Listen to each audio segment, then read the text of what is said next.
Hello everyone, welcome to YouTube channel MB learning point.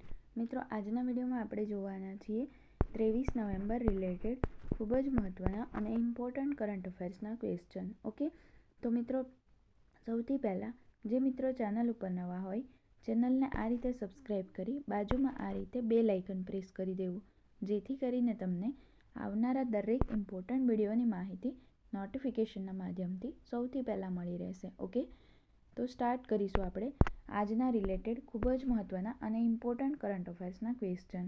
તો મિત્રો, આજે તારીખ છે 23 નવેમ્બર 2020. તો એના રિલેટેડ જે કોઈ પણ ઇમ્પોર્ટન્ટ ક્વેશ્ચન બનશે તો એના વિશે આપણે બધી ડિસ્કશન કરીશું. પહેલો ક્વેશ્ચન છે, તાજેતરમાં રાષ્ટ્રીય લશ્કરી દળ દિવસ ક્યારે ઉજવવામાં આવ્યો છે? તો એ તાજેતરમાં જ ઉજવવામાં આવ્યો છે 22મી નવેમ્બરના રોજ. હવે રાષ્ટ્રીય લશ્કરી દળ દિવસ એટલે શું? તો એનસીસી દિવસ. ઓકે, એનસીસી ડે એટલે કે નેશનલ કેડેટ કોર્પ્સ ડે. બરાબર, તો આ જે દિવસ છે એ દર વર્ષે 22 નવેમ્બરના રોજ નથી ઉજવાતો. અહીંયાથી તમારે શું યાદ રાખવાનું છે? તો કે જે નવેમ્બર મહિનો છે તો એના ચોથા રવિવારે એટલે કે જે 4th સન્ડે હોય છે એને દર વર્ષે એનસીસી ડે તરીકે ઉજવવામાં આવે છે. તો આટલું તમારે યાદ રાખવાનું છે. ઓકે, એટલે કે રાષ્ટ્રીય લશ્કરી દળ દિવસ. ઓકે, બીજી વાત કરી લઈએ એનસીસીની. તો એનસીસીની સ્થાપના ક્યારે થઈ હતી? તો એની સ્થાપના તો થઈ ગઈ હતી 16 એપ્રિલ 1948ના રોજ. પણ એની શરૂઆત ક્યારથી થઈ? તો 16 જુલાઈ 1948થી. તો આ પણ તમે યાદ રાખી શકો છો. હેડક્વાર્ટર આવેલું છે નવી દિલ્હી ખાતે. ઓકે, અને આનો મોટો શું છે? તો કે યુનિટી અને ડિસિપ્લિન. ગુજરાતીમાં કહીએ તો એકતા અને શિસ્ત. બરાબર, આટલું તમારે યાદ રાખવાનું છે. બીજી ઇમ્પોર્ટન્ટ વાત કરીએ તો જે આપણા ભારતના પ્રથમ વખત જે વડાપ્રધાન હતા જેનું નામ છે પંડિત જવાહરલાલ નહેરુ. બરાબર, તો એમણે નવેમ્બર 1948ના છેલ્લા રવિવારે દિલ્હી ખાતે પ્રથમ વખત એનસીસીની શરૂઆત કરી હતી. ત્યારથી જે નવેમ્બર મહિનાનો ચોથો સન્ડે હોય છે એટલે કે 4th સન્ડે, ચોથો રવિવાર, તો એને એનસીસી ડે તરીકે ઉજવવામાં આવે છે ભારતની અંદર. તો આટલું તમારે યાદ રાખવાનું છે. હવે અહીંયાથી આપણે અધર ઓપ્શન વિશે પણ ડિસ્કશન કરી લઈએ. તો 21મી નવેમ્બરના રોજ વિશ્વ મત્સ્ય દિવસ એટલે કે વર્લ્ડ ફિશરીઝ ડે ઉજવવામાં આવ્યો છે. સાથે સાથે વર્લ્ડ ટેલિવિઝન ડે અને વિશ્વ દૂરદર્શન દિવસ પણ ઉજવવામાં આવ્યો છે. તો આ 3 ડે તમારે યાદ રાખવાના છે 21મી નવેમ્બર રિલેટેડ. 20મી નવેમ્બરની વાત કરીએ તો વિશ્વ શૌચાલય દિવસ એટલે કે વર્લ્ડ ટોયલેટ ડે અને આંતરરાષ્ટ્રીય મેન દિવસ એટલે કે પુરુષ દિવસ. બરાબર, ઇન્ટરનેશનલ મેન ડે તો ઉજવાય છે. આ તો છે આંતરરાષ્ટ્રીય પુરુષ દિવસ. આંતરરાષ્ટ્રીય મહિલા દિવસ એટલે કે ઇન્ટરનેશનલ વુમન ડે પૂછવામાં આવે તો એ ઉજવાય છે 8મી માર્ચના રોજ. તો આ પણ તમે યાદ રાખી શકો છો. 19 નવેમ્બરની વાત કરીએ તો વિશ્વ બાળ દિવસ એટલે કે વર્લ્ડ ચિલ્ડ્રન્સ ડે જે છે એ ઉજવવામાં આવે છે. જ્યારે નેશનલ ચિલ્ડ્રન્સ ડે 14મી નવેમ્બરના રોજ ઉજવવામાં આવે છે ભારત લેવલે. જ્યારે વિશ્વ લેવલે 19મી નવેમ્બરના રોજ ચિલ્ડ્રન્સ દિવસ ઉજવવામાં આવે છે. તો ડેઝ રિલેટેડ ઇમ્પોર્ટન્ટ ક્વેશ્ચનની અંદર આટલું તમે જોઈ શકો છો. એનસીસી આ રીતે હોય છે, તમને બધાને ખ્યાલ છે મિત્રો. સ્કૂલ અને કોલેજોની અંદર પણ આ રીતે એનસીસીનો કાર્યક્રમ થાય છે. રાઈટ, તો આટલું તમારે યાદ રાખવાનું છે. ઓકે, હવે આપણે આગળ જોઈએ. નેક્સ્ટ ક્વેશ્ચન છે, તાજેતરમાં કયા રાજ્યએ 4 કોમર્શિયલ અદાલતોની સ્થાપના કરવાનો નિર્ણય કર્યો છે? તો એ તાજેતરમાં જ કર્યો છે ઓરિસ્સા ગવર્મેન્ટે. ઓકે, ઓરિસ્સાની વાત કરીએ તો ઓરિસ્સાની જે કેપિટલ છે એ શું છે? ભુવનેશ્વર. અને આ જ ભુવનેશ્વરની અંદર આપણે ગઈકાલના વિડીયોમાં જ જોયું હતું કે જે FSSM છે એટલે શું? તો આની વિશે આપણે ઓલરેડી ડિસ્કશન કરી લીધી છે. તો કે જે કીચડ અને સેપ્ટેજ મેનેજમેન્ટ છે એની કેટેગરીમાં ISO પ્રમાણપત્ર મેળવનાર ભારતનું પ્રથમ શહેર પણ બની ગયું છે. ઓકે, અને આ જ ભુવનેશ્વરની અંદર પ્રસિદ્ધ કલિંગા સ્ટેડિયમ તો આવેલું જ છે, સાથે સાથે પ્રસિદ્ધ લિંગરાજ મંદિર પણ આવેલું છે. ઓકે, આટલું તમે યાદ રાખી શકો છો. અને નાલ્કો એટલે કે national aluminium limited company organisation જે છે એનું પણ હેડક્વાર્ટર આવેલું છે ભુવનેશ્વરમાં. તો ભુવનેશ્વર રિલેટેડ આટલી વસ્તુ તમે યાદ રાખી શકો છો. બીજી વાત કરીએ એક્સ્ટ્રા તો ઓરિસ્સાના મુખ્યમંત્રી છે નવીન પટનાયક. અને આ જ નવીન પટનાયકને થોડા સમય પહેલાં જ પેટા એક જાનવરોના હિત માટે કામ કરનારી સંસ્થા છે. તો આ પેટા દ્વારા એમને હીરો ટુ એનિમલ નામના એવોર્ડથી સન્માનિત પણ કરવામાં આવ્યા હતા. રાજ્યપાલ છે ગણેશી લાલ. ઓકે, ઇમ્પોર્ટન્ટ નેશનલ પાર્કની વાત કરીએ તો એક્ઝામમાં પૂછાઈ શકે એવા એક તો છે સિમલીપાલ અને બીજો છે ભીતરકનિકા નેશનલ પાર્ક.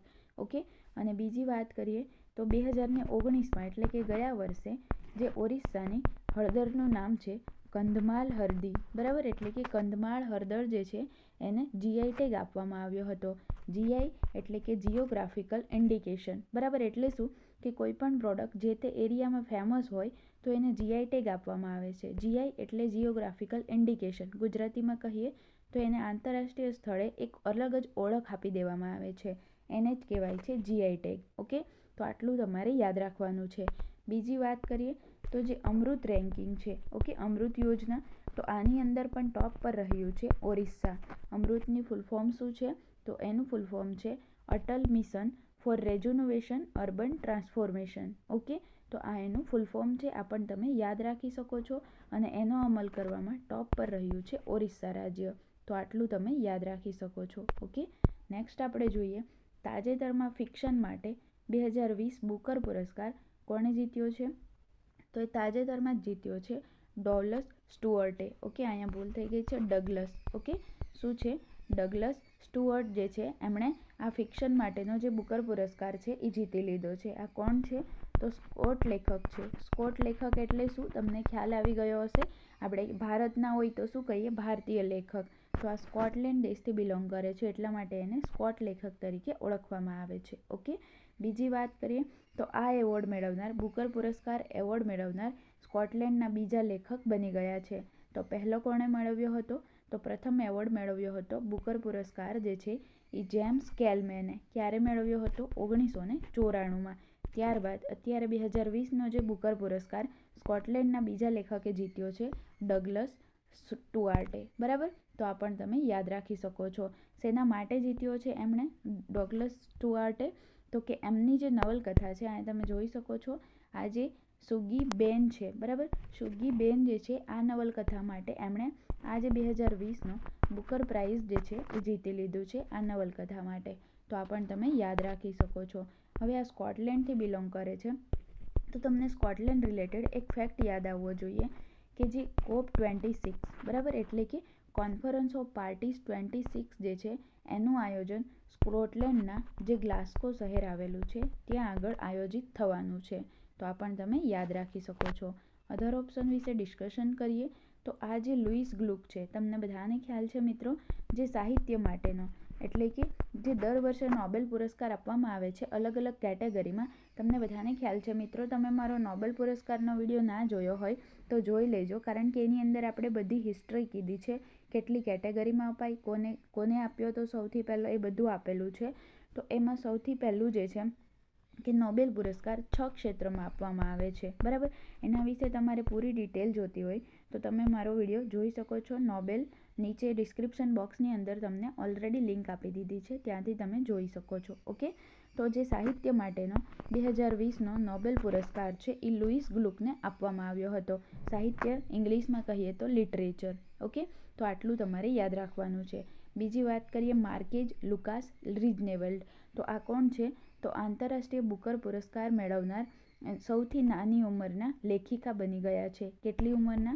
29 વર્ષના છે. ઓકે, અને નેધરલેન્ડથી બિલોંગ કરે છે. તો આ પણ તમે યાદ રાખી શકો છો. ઓકે, આ જે માર્કેઝ લુકાસ રિઝનેવલ્ડ છે એમને જે એમની નવલકથા છે ધ ડિસ્કમ્ફર્ટ ઓફ ઇવનિંગ, બરાબર, એમના માટે એમને આ જે બુકર પુરસ્કાર છે એનાથી સન્માનિત કરવામાં આવ્યા હતા. તો આ પણ તમે યાદ રાખી શકો છો. અને આ એવોર્ડ મેળવનાર સૌથી નાની ઉંમરના 29 વર્ષના લેખિકા પણ બની ગયા છે. ઓકે, નેક્સ્ટ આપણે વાત કરીએ તો નેક્સ્ટ છે તાજેતરમાં પોષિત પરિવાર સુપોષિત પ્રદેશની શરૂઆત કયા રાજ્યએ કરી છે? તો એ તાજેતરમાં જ કરી દીધી છે મધ્યપ્રદેશ ગવર્મેન્ટે.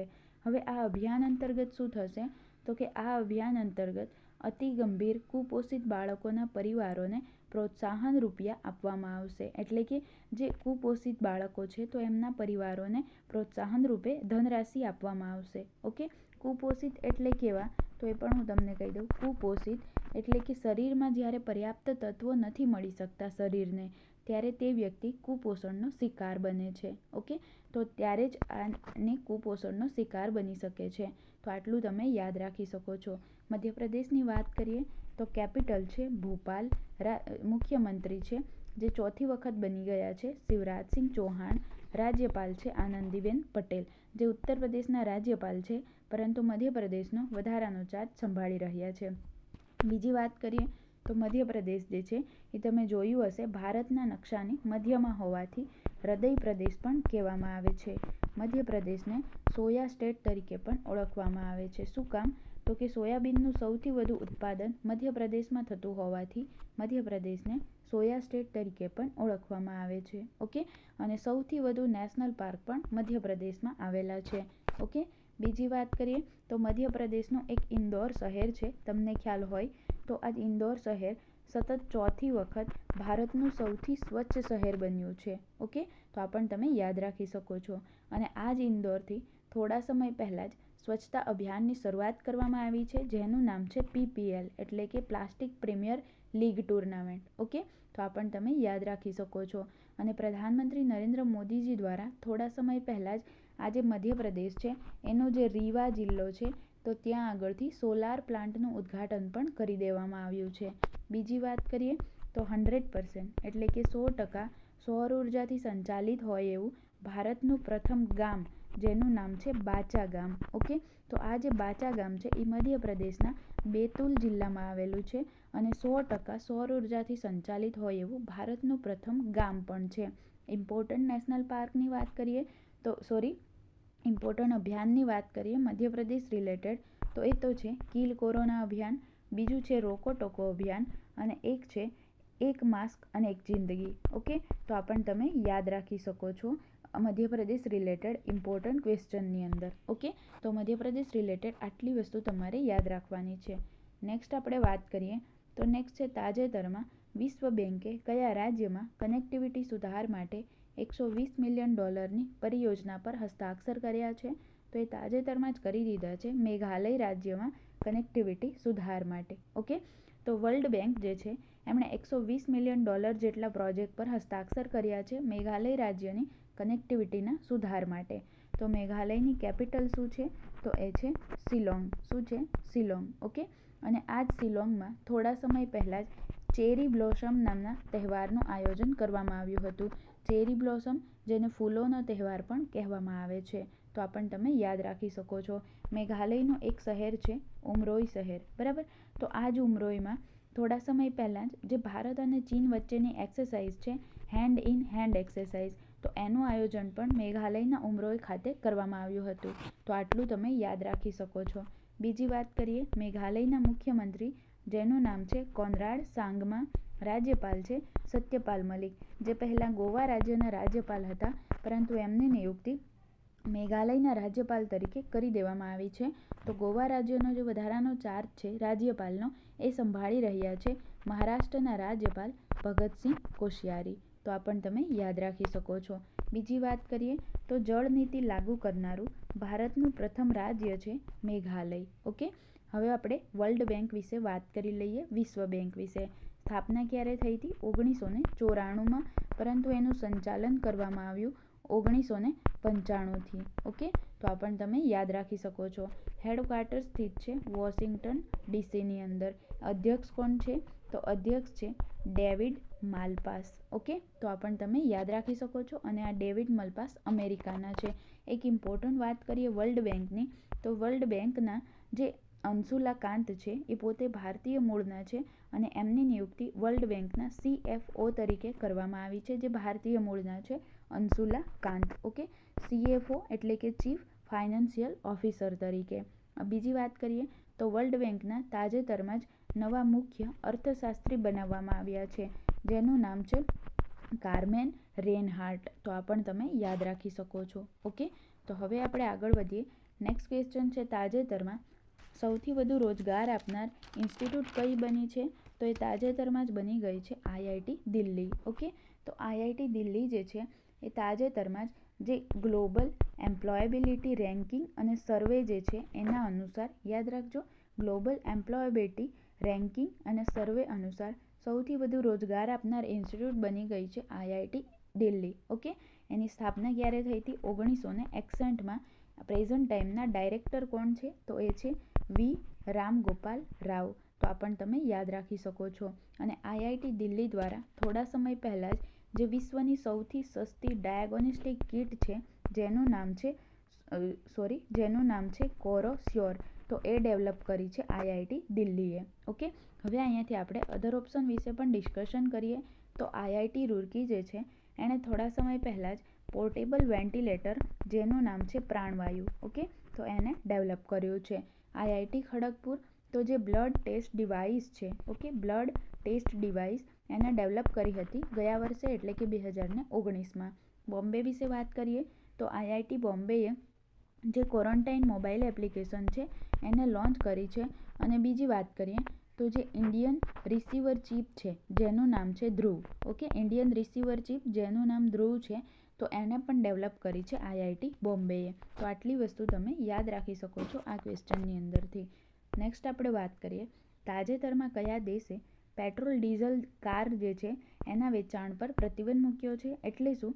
તો કે જે કોઈ પણ કાર જે છે એ પેટ્રોલ અને ડીઝલથી ચાલે છે એના વેચાણ પર અત્યારે હજી મૂક્યો નથી, પરંતુ 2030થી આના વેચાણ પર પ્રતિબંધ મૂકી દેવામાં આવશે. તો અહીંયા તમે ધ્યાન રાખજો મિત્રો, 2030થી પ્રતિબંધ મૂકવામાં આવશે. ઓકે, કોને મૂક્યો છે? તો બ્રિટને એવી ઘોષણા કરી છે, મૂકવામાં આવશે એવી ઘોષણા કરી છે. ઓકે, તો અહીંયા ભૂલ થઈ ગઈ છે, અહીંયા યાદ રાખજો, પ્રતિબંધ મૂકવામાં આવશે એવી ઘોષણા કરવામાં આવી છે, હજી મૂકી નથી દીધો. ઓકે, તો આ જે બ્રિટન છે એમની જે ગ્રીન પોલિસી છે એટલે કે લીલી પોલિસી, લીલી નીતિ, ઓકે, તો આ જે છે પર્યાવરણના સંરક્ષણને ધ્યાનમાં રાખવાની સાથે જે બ્રિટન સરકાર છે એણે 2030થી, યાદ રાખજો હજી કહું છું 2030થી પેટ્રોલ અને ડીઝલની જે કારો છે, પેટ્રોલ ડીઝલથી ચાલતી કાર છે એના વેચાણ પર પ્રતિબંધ મૂકવામાં આવશે એવી ઘોષણા કરી દીધી છે. ઓકે, બ્રિટન છે તો બ્રિટનને યુનાઇટેડ કિંગડમ પણ કહેવામાં આવે છે.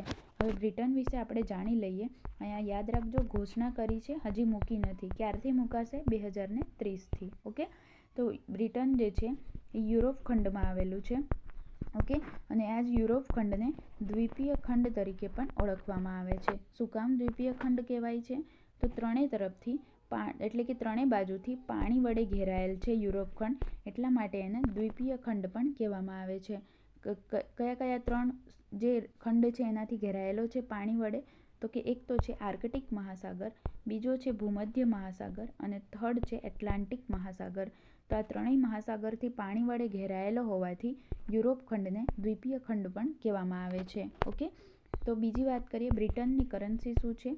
તો બ્રિટનની કરન્સી છે પાઉન્ડ સ્ટર્લિંગ. ઓકે, બીજી વાત કરીએ પ્રધાનમંત્રી કોણ છે? તો મોરિસ જોન્સન. તો આટલી વસ્તુ તમે યાદ રાખી શકો. અને યુરોપ ખંડની સૌથી લાંબી નદી જેનું નામ છે વોલ્ગા નદી, તો આ પણ તમે યાદ રાખી શકો છો. ઓકે, હવે બીજી વાત કરીએ તો જે યુરોપી યુનિયન એટલે કે યુરોપિયન સંઘ જે છે એમાંથી અલગ થનાર વિશ્વનો પ્રથમ દેશ બની ગયો છે બ્રિટન. મિત્રો આ ઇમ્પોર્ટન્ટ છે, તમે નોટ્સ કરી શકો છો કે યુરોપિયન સંઘમાંથી એટલે કે યુરોપિયન યુનિયનમાંથી અલગ થનાર વિશ્વનો પ્રથમ દેશ કયો બની ગયો છે? તો એ બન્યો છે બ્રિટન દેશ. ઓકે, અને જે ક્લાઇમેટ ઇમરજન્સી ગુજરાતીમાં કહીએ તો જળવાયુ પરિવર્તન લાગુ કરનાર પ્રથમ દેશ પણ બની ગયો છે બ્રિટન. તો આ પણ તમે યાદ રાખી શકો છો. ઓકે, જળવાયુ લાગુ કરનાર પ્રથમ દેશની વાત થાય છે એટલે અહીંયા ધ્યાન રાખજો મિત્રો, કારણ કે શહેર પૂછવામાં આવે તો એ અલગ છે, અહીંયા મેં તમને દેશની વાત કરું છું. ઓકે, તો આ પણ તમે યાદ રાખી શકો છો. નેક્સ્ટ આપણે વાત કરીએ કે તાજેતરમાં તુંગભદ્રા પુષ્કરમ મહોત્સવનું ઉદ્ઘાટન કયા રાજ્યમાં કરવામાં આવ્યું છે? તો એ કરવામાં આવ્યું છે આંધ્રપ્રદેશમાં. ઓકે, તો તુંગભદ્રા તમને બધાને ખ્યાલ છે નદીનું નામ છે જે આંધ્રપ્રદેશમાં આવેલી છે. તો આ તુંગભદ્રા નદી ઉપર તુંગભદ્રા પુષ્કરમ મહોત્સવનું આયોજન કરવામાં આવ્યું છે. ઓકે, અને ક્યાં આવેલી છે? તો કે તુંગભદ્રા નદીના જે આંધ્રપ્રદેશનું કુર્નૂલ શહેર છે તો ત્યાં આગળ આનું ઉદ્ઘાટન કરવામાં આવ્યું છે. ઓકે, પુષ્કરમનો અર્થ શું થાય છે? તો પુષ્કરમનો અર્થ થાય કે ડૂબકી લગાવવું. એટલે શું થાય? તુંગભદ્રા નદી છે અને પુષ્કરમ એટલે કે ડૂબકી લગાવવું, તો નદીમાં ડૂબકી લગાવવું એવું એનો મિનિંગ થાય. ઓકે, તો આ જ ઉત્સવ તાજેતરમાં આંધ્રપ્રદેશમાં તુંગભદ્રા નદી આગળ મનાવવામાં આવ્યો છે. તો આંધ્રપ્રદેશ વિશે જાણી લઈએ. આંધ્રપ્રદેશ જે છે એની 3 કેપિટલ છે, એટલે કે 3 રાજધાની છે, અને 3 રાજધાનીવાળું ભારતનું પ્રથમ રાજ્ય પણ આંધ્રપ્રદેશ ગણવામાં આવે છે. ઓકે, 3 કઈ એક તો છે અમરાવતી, બીજી છે કુર્નૂલ અને ત્રીજી છે વિશાખાપટ્ટનમ. હવે કયા કયા કામો થાય છે ત્રણેયની અંદર અલગ અલગ? તો અમરાવતીની અંદર લેજિસ્લેટિવ એટલે કે જે વિધાયી કામો હોય એ અમરાવતીની અંદર થાય છે. કુર્નૂલની અંદર જજિકલ એટલે કે ન્યાયિક કામો હોય એ કુર્નૂલમાં થાય છે. બાકી વિશાખાપટ્ટનમની અંદર એક્ઝિક્યુટિવ એટલે કે જે કાર્યકારી કામો હોય એ આની અંદર વિશાખાપટ્ટનમમાં થાય છે. તો આટલું તમે યાદ રાખી શકો છો. ઓકે, મુખ્યમંત્રી કોણ છે? તો આંધ્રપ્રદેશના મુખ્યમંત્રી છે જગમોહન રેડ્ડી. ઓકે, અને એમના જ દ્વારા આ તુંગભદ્રા પુષ્કર મહોત્સવનું ઉદ્ઘાટન કરવામાં આવ્યું છે. રાજ્યપાલ છે વિશ્વભૂષણ હરિચંદન. ઓકે, તો આટલું તમારે યાદ રાખવાનું છે.